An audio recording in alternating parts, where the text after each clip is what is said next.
The transport ship entered the orbit of a forgotten mining world, its gray surface marked with scars of drills and explosions from a long time ago. To the human crew, it looked like another dead rock. They expected silence, dust, and the empty tunnels of an industry that had collapsed centuries before, but still Earth Command had sent them here. Strange signals had been detected, weak and broken, coming from beneath the surface. Captain Elias stood at the viewing deck as the planet turned slowly beneath him. His face was calm, but inside something restless stirred. He had seen many battlefields, many ruins, yet this world carried a strange weight. The scanners showed faint energy readings deep under the mines, like shadows trying to whisper. "Prepare landing team," Elias ordered. His voice carried the tone of someone who already expected trouble. The shuttle descended through dust storms and lightning that flashed across a yellow sky. The world greeted them with silence. No birds, no winds, no life. Only broken towers of rusted machinery reaching toward the clouds like the bones of giants. The landing crew stepped out, boots sinking into the ash-covered ground. Dr. Yara, the science officer, held a scanner in her hands. Her brow furrowed as she read the faint pulses. "The signals are here. They're coming from the mine shafts below, but it does not make sense. The frequency is too irregular. Almost like crying." The word froze the team for a moment. Crying on a dead world? They followed the path into the mines. Each step echoed through hollow tunnels carved centuries before by slaves who had long turned to dust. Rusted tracks for carts lay broken. Chains hung loose on the walls, clinking softly whenever the wind pushed through. The darkness seemed endless, swallowing the glow of their lamps. As they moved deeper, the scanner pulses grew louder. And then the faintest sound reached their ears. It was not metal. It was not machinery. It was soft, weak, and broken, like a child's sob. The soldiers raised their rifles, nerves tense. This was impossible. No child could survive here. They pressed forward.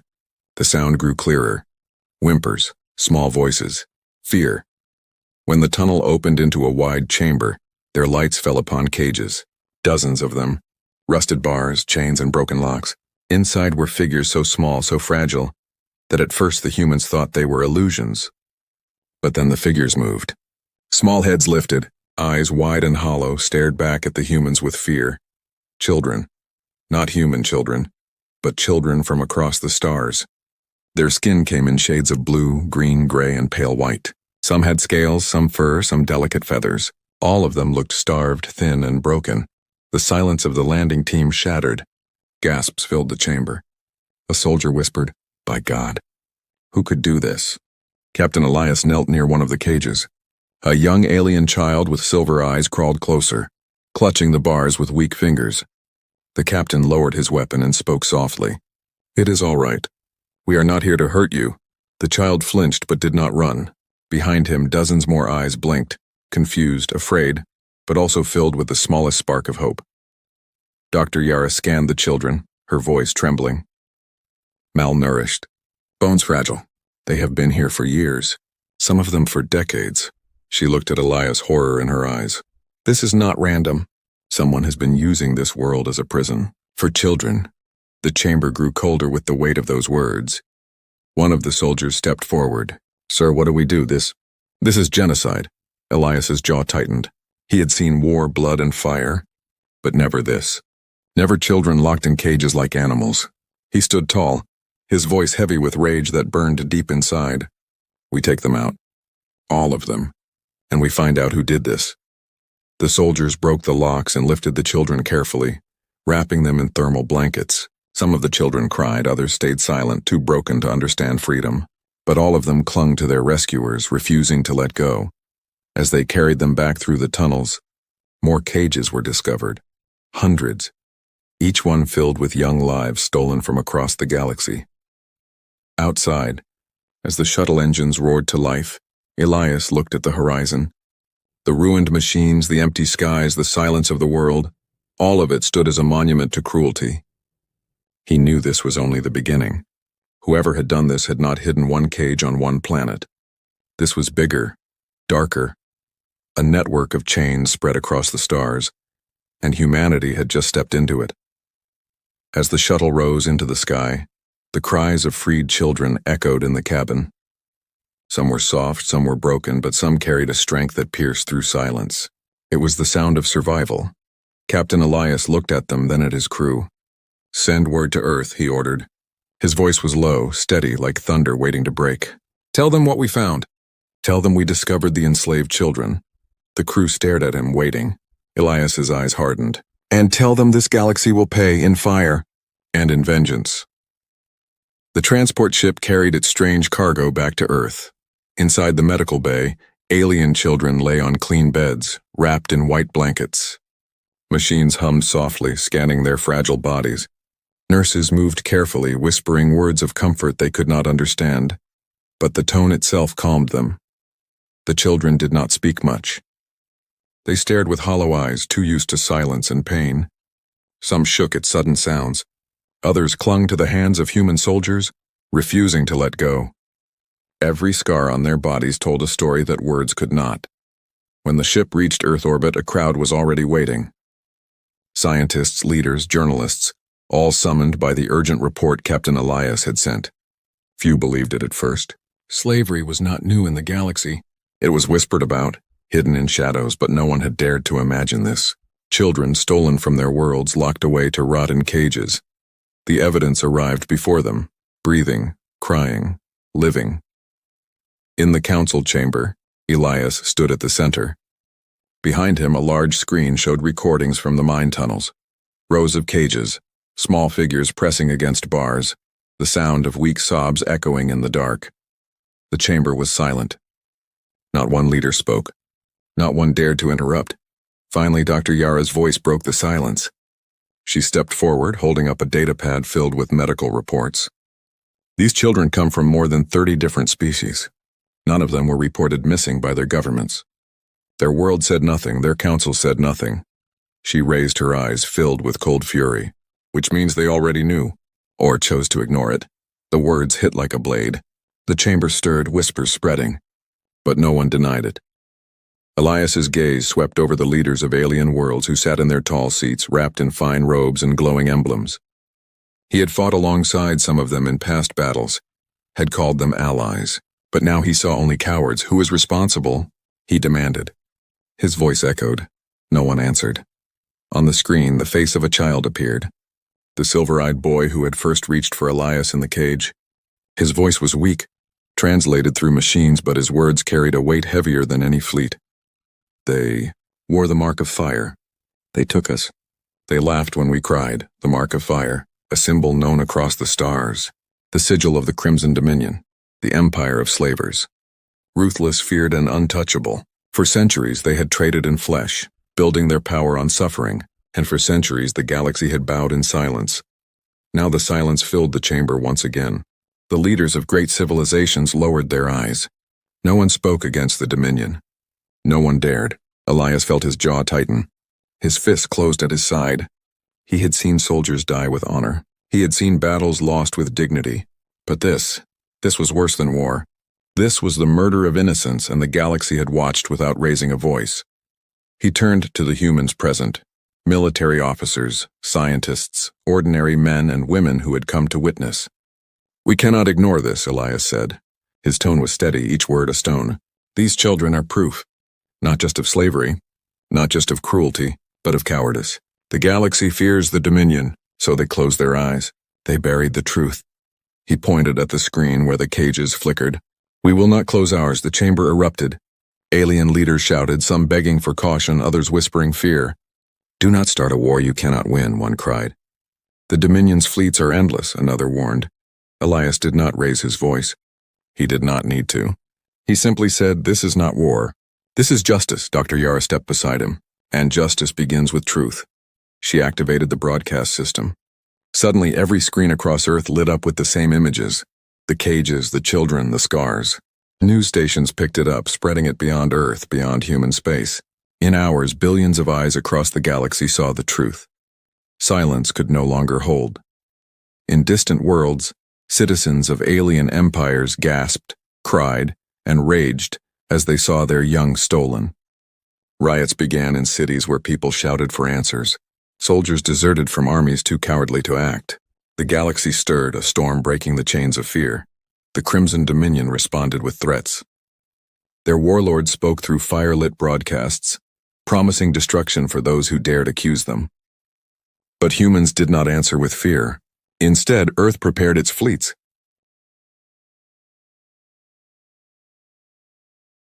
Elias stood on the deck of the dreadnought Iron Will, watching as hundreds of ships aligned across the void. Each one bore the symbol of Earth. Each one carried men and women ready to fight, not for conquest, not for riches, but for children who had no voice. Before departure, Elias spoke to his crew. His voice was calm, cold, yet filled with fire.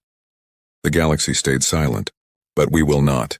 The Dominion believes no one dares to touch them. They are wrong. From this day forward, their chains will burn. Every cage will be broken. Every child will see the stars again. The crew roared, their voices shaking the steel walls, and far away in hidden worlds, the slavers prepared. But they had no idea what was coming, for Earth had chosen vengeance, and vengeance was already moving through the stars. The fleet moved in silence. Hundreds of human warships drifted like shadows across the stars, their hulls painted black, their engines muted to hide their presence. At the center stood the dreadnought Iron Will, its massive form like a floating fortress. On the command deck, Captain Elias stared at the star map projected before him. Red marks showed enemy slave markets spread across Dominion space. Each one was a world of chains, each one a wound on the galaxy. The target chosen for the first strike was not small. It was a planet called Kalor, a hub of the slave trade where auctions were held in vast stadiums. Billions of credits flowed through its markets every year. It was the pride of the Dominion. And it would be the place where humanity delivered its first message. Jump complete, the navigator reported.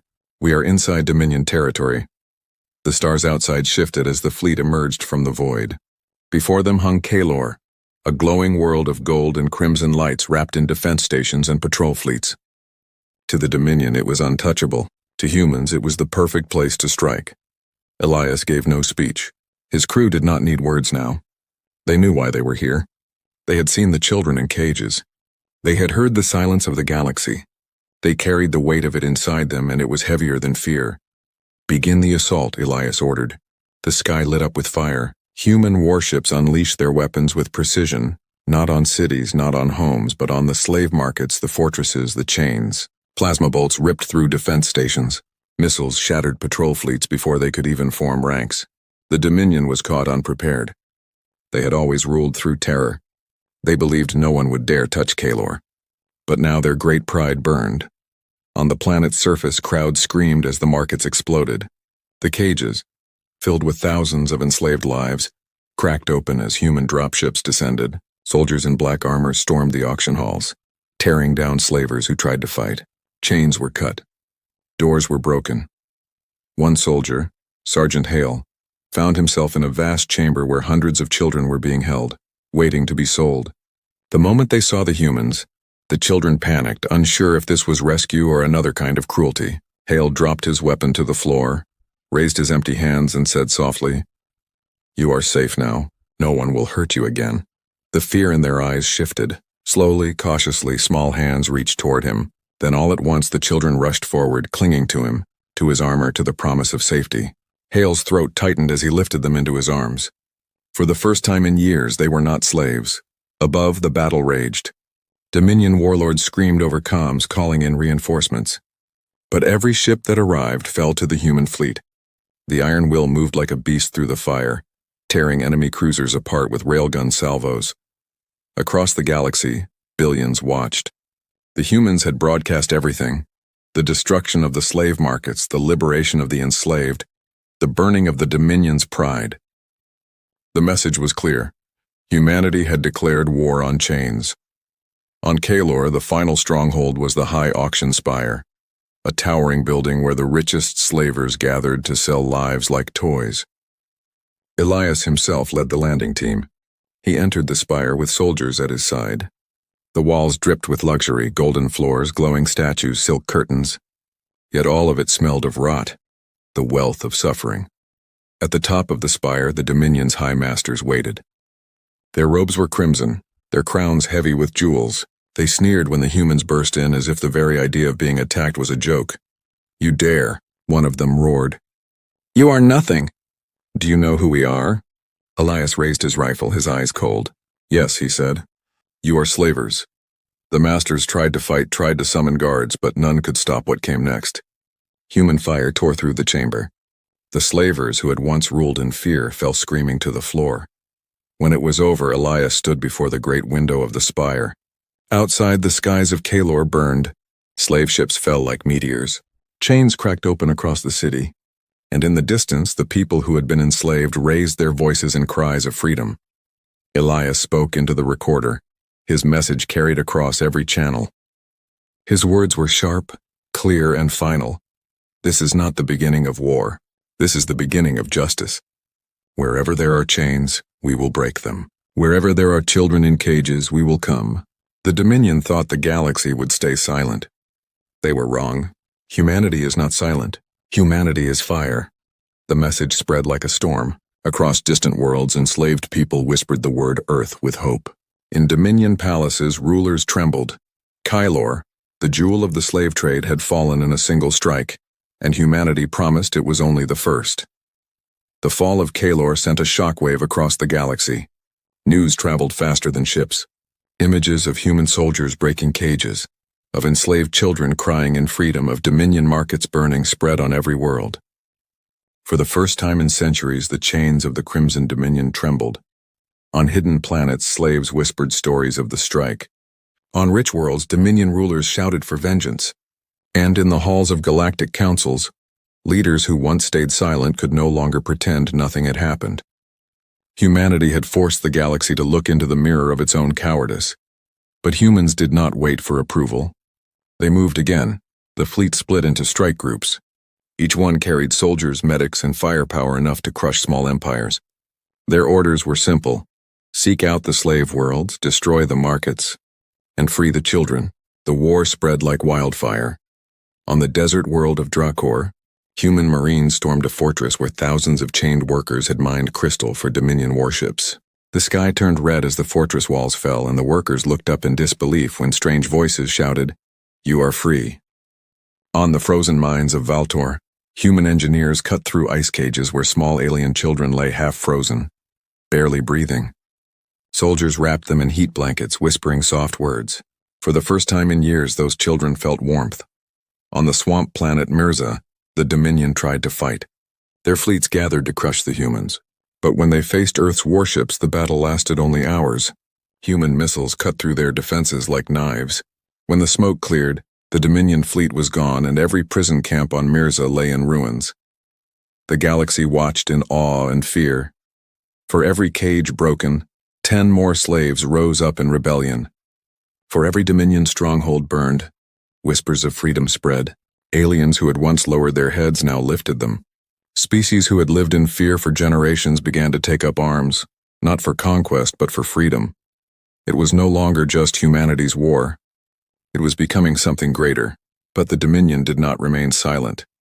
In their capital of Valar, the high warlords gathered in dark chambers lit by fire. Their voices shook with rage. Humans must be broken. Their worlds must burn. They dare to shame us before the galaxy! They unleashed fleets larger than any humanity had ever faced. Whole armadas moved through space seeking to crush the human fire. They attacked colonies, destroyed outposts, and left trails of ash. The Dominion believed they could terrify Earth into silence, just as they had silenced every other world before. But humanity did not break. On the command deck of the Iron Will, Captain Elias received the reports one after another. Enemy fleets moving, Dominion warlords screaming threats. He stood in silence for a long moment, then said simply, "Good, let them come. Every ship they send we will tear apart. Every world they rule we will burn their chains." The crew answered with steel in their voices. They were tired, wounded, but their resolve only grew stronger. They knew they carried not only the strength of Earth, but also the hope of billions who had never dared to dream of freedom. The war turned into a storm. Stars across the Dominion's territory burned as human fleets clashed with their armadas. Battles raged for days, filling the void with wreckage and fire. But the humans fought with a fury no enemy could match. They were not here for glory, not for conquest. They fought for children, for voices too small to defend themselves. On the world of Serene, a great battle ended with flames across the sky. Dominion ships fell like meteors, and when the smoke cleared, Human soldiers marched through broken gates carrying young prisoners out of their cages. The sight of children lifted on human shoulders spread across the galaxy.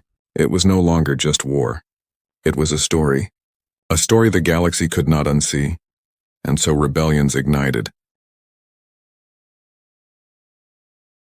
On worlds once ruled by fear, chains were broken by slaves who had watched the humans fight. "If Earth can stand against the Dominion, so can we," they whispered.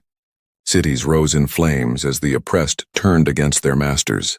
Dominion troops found themselves fighting not only humans, but the very people they had enslaved for centuries. The Crimson Dominion began to fracture. Their warlords grew desperate. They unleashed cruelty with even greater rage, but the more they struck, the more the galaxy resisted. Humanity's fire had spread too far to be stopped. Elias watched it unfold from the bridge of the Iron Will. His face was hard, his eyes burning. "This is no longer just our fight," he told his crew. "This is the galaxy rising, and we will carry the torch until the last chain is broken." The galaxy had thought Earth was small, weak, unimportant, but now every star echoed with the same truth. Humanity had become the fire that no one could put out, and with every new victory, the war drew closer to its heart, the capital of the Dominion itself. There, behind walls of fleets and armies, the high warlords waited. But Elias and his fleet were coming, and they would not stop until the throne of slavery burned. The war had spread like fire through dry forests. World after world rose against the Crimson Dominion. Chains cracked, cages fell, and the voices of the enslaved grew louder than the Dominion's war drums. Yet still, at the center of their empire, the high warlords held their throne. Valar, the Dominion's capital, was a fortress built from cruelty. Its skies burned with defense grids. Its orbit bristled with fleets, endless lines of warships forged through centuries of blood. Billions of slaves worked in its factories, building weapons for masters who treated them as shadows. The warlords believed no one could touch them. They believed fear would protect them. But fear had already broken. On the bridge of the dreadnought Iron Will, Captain Elias stood in silence. Around him, the crew prepared for what might be their final battle. The fleet was smaller now. Ships lost in battles across the stars, but their spirit burned brighter than ever. Each one carried survivors, children, and freed slaves who had chosen to fight beside humans. The star map glowed red with Dominion fleets. It was a sea of enemies. Dr. Yara studied the scans, her voice low. "They outnumber us more than 10 to 1. Elias did not move. His gaze was fixed on the enemy capital. "Good," he said quietly. "Then none of them will escape." The order was given. The human fleet surged forward, the void erupted in fire. Dominion armadas clashed with human warships, their weapons screaming across the black. Explosions lit the skies of Valar, turning night into day. The Dominion fought with desperation, unleashing wave after wave of ships, but the humans fought with something greater. They fought for the children they had carried from cages. They fought for every cry that still haunted their dreams. On the surface of Valar, dropships descended through storms of fire. Human soldiers landed in shattered streets, moving through factories where slaves worked under chains. The soldiers tore down gates, broke locks, and freed thousands as battles raged around them. For the first time, the city of chains echoed not with silence, but with the roar of rebellion. Elias himself led the assault on the throne spire, the towering black fortress where the high warlords ruled. Its walls stretched into the clouds, glowing with crimson light. For centuries it had stood as a symbol of terror. Now it shook with the thunder of human fire. The gates shattered. Human soldiers stormed inside, fighting through halls lined with statues of Dominion rulers. Every step was heavy with history, but none of it mattered now. What mattered was the end. At the top of the spire, the warlords waited. They were dressed in armor of gold and fire, their eyes burning with hatred. They believed themselves gods among mortals. One of them shouted as Elias entered, "You dare invade Valar? You dare touch the throne of the galaxy?" Elias raised his rifle, but his words cut sharper than bullets. "No, I dare to end it." The battle inside the throne chamber was brutal. Dominion guards fought with savage fury, but human soldiers cut through them, their rage unstoppable. Freed slaves joined the fight, turning on the masters who had once beaten them. The chamber filled with screams, fire, and the sound of chains breaking. At last, Elias stood before the warlords. Their crowns lay shattered, Their robes burned. They were no longer gods, only men drowning in fear. "You thought silence would protect you," Elias said, his voice low, heavy with judgment. "But silence is broken. The galaxy has seen you." The warlords begged, threatened, screamed, but none of it mattered. Humanity's answer came in fire. When it was over, the throne of slavery was nothing but ash. The crimson banners fell, burning to dust. Outside, the skies of Valar blazed with fire. Dominion fleets fell one by one, their wreckage raining across the world. But the cries that filled the air were not of fear. They were of freedom. Children who had once been silent now shouted, running through broken gates. Slaves lifted their chains high, then threw them into flames. The sound of freedom roared louder than war. On the bridge of the Iron Will, Elias watched as the Dominion's last defenses collapsed. His face remained calm, but inside he felt the weight of every life they had saved and every soldier they had lost. Dr. Yara stood beside him. "It is over," she whispered. Elias shook his head. "No, it is beginning." She looked at him, confused.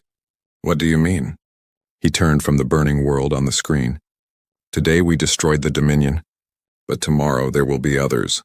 Someone will always try to build chains, and when they do, they must remember this day. They must remember what happens when you touch the children of the galaxy." Silence filled the bridge, heavy, eternal. Then one by one, the crew lowered their heads in respect. Across the galaxy, the story spread. The day Earth burned the Dominion, the day chains shattered. The day children saw the stars again. Humanity did not claim thrones, lands, or crowns. They left behind only